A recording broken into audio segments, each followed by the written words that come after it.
এই গরমে রোজ রোজ তেল মশলা জাতীয় খাবার না খেয়ে আজকে দেখানো পদ্ধতিতে এইভাবে সকালের নাস্তা বা বাচ্চাদের টিফিনের জন্য তৈরি করে নিতে পারেন।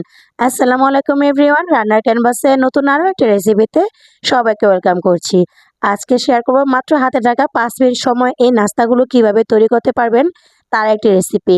এগুলো একবার যাকে খাওয়াবেন বারবার কিন্তু খাওয়ার জন্য আবদার করবে। আর এই রেসিপিগুলো বানানো এতটাই সহজ, কোনো প্রকার তেল ছাড়া এই রেসিপিগুলো তৈরি করে নিতে পারবেন। তার জন্য লাগবে আমাদের ঘরে থাকা 1 কাপ আটা নিয়েছি, মিক্সিং বলে 1 কাপ আটা দিয়ে দিয়েছি, হাফ টেবিল চামচ পরিমাণ লবণ। তারপর ভালোভাবে লবণ আর আটাটাকে ভালো করে মিক্স করে নিয়েছি। আর এখানে আমি নিয়েছি 1 কাপের মতো পানি। অল্প অল্প করে পানি দিব আর অল্প অল্প করে পাতলা একটা ব্যাটার তৈরি করব। এইভাবে করে কিন্তু অল্প অল্প করে পানি দিয়ে একটা পাতলা ব্যাটার তৈরি করে নিতে হবে। একবারে পানিগুলো দেওয়া যাবে না, এতে করে কিন্তু অতিরিক্ত পানি পড়লে ব্যাটারটা নষ্ট হয়ে যেতে পারে। এই তো দেখেন, আমি এখন ব্যাটারটাকে ঢেকে রেস্টে রেখে দেব। আর এখন চলে যাব ভিতরে পুরটা তৈরি করার জন্য। তার জন্য লাগবে এখানে আমাদের একটা ডিম, আর সেই সাথে লাগবে 3 থেকে 4টা পেঁয়াজ। চুলায় আমি একটা তাওয়া বসিয়ে দিয়েছি, আর তাওয়াতে আমি দিয়ে দিয়েছি 2 টেবিল চামচ পরিমাণ তেল, আর এখানে দিয়ে দিয়েছি 4টা পেঁয়াজ কুচি, আর পেঁয়াজ কুচিটাকে ভালো করে ভেজে নিয়েছি। এই পর্যায়ে দিয়ে দিয়েছি 4 থেকে 5টা কাঁচামরিচ কুচি, আর কাঁচামরিচ কুচিটা আপনি কতটুকু ঝাল খেতে চান তার উপরে ডিপেন্ড করে দিবেন। আর এখন দিয়ে দিয়েছি হাফ টেবিল চামচ পরিমাণ আদা রসুন বাটা। আদা রসুন বাটাটা ভালোভাবে তেলের সাথে মিক্স করে নিয়েছি। আর এই পর্যায়ে দিয়ে দিয়েছি একটা ডিম, আর ডিমটাকে আমি এখানে মরিচ আর পেঁয়াজের সাথে ভালো করে ভেঙে নেব। এই পর্যায়ে দিয়ে দিয়েছি এখানে সামান্য পরিমাণ লবণ, লবণটা কিন্তু বুঝে শুনে দিবেন। তারপর দিয়ে দিয়েছি হাফ টেবিল চামচের মতো হলুদের গুঁড়া। এর থেকে বেশি আর কোনো উপকরণ এখানে লাগছে না। 2 মিনিটের মতো ভেজে নিয়েছি। এখন আমি একটা বলে এগুলোকে তুলে নিয়েছি, আর সেই একই তাওয়াটা ভালো করে মুছে নিয়েছি। আর এই তাওয়ার মধ্যে কিন্তু আমি সম্পূর্ণ রুটিগুলোকে বানিয়ে নিব। কোনো প্রকার বেলাবেলি ঝামেলা ছাড়া আজকে এই নাস্তাটা কিন্তু ঝটপট বানিয়ে নিতে পারবেন। আমি আপনাদেরকে ব্যাটারের ঘনত্বটা দেখাচ্ছি ঠিক কীরকম হয়েছে। এরকম ঘনত্বে এই ব্যাটারটা রেখে ঝটপট এই রুটিগুলোকে তৈরি করে নিতে পারবেন।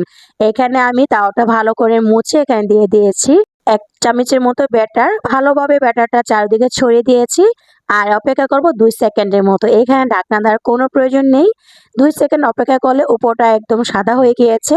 তখন দেখবেন যে এই ব্যাটারটা সুন্দর মতো উপরটা হয়ে গিয়েছে। আর এটা উল্টিয়ে দিবেন, আর মাঝখানে পুরটা যে তৈরি করে রেখেছিলাম সেই পুরটা এখানে দিয়ে দিতে হবে। আর আমরা যেই এখানে রোলগুলো তৈরি করি ঠিক ওরকমভাবে আমি চারো সাইড বটে এই রুটিগুলোকে তৈরি করে নিয়েছি। দেখলেন তো ঝটপট একটা রুটি তৈরি হয়ে গিয়েছে।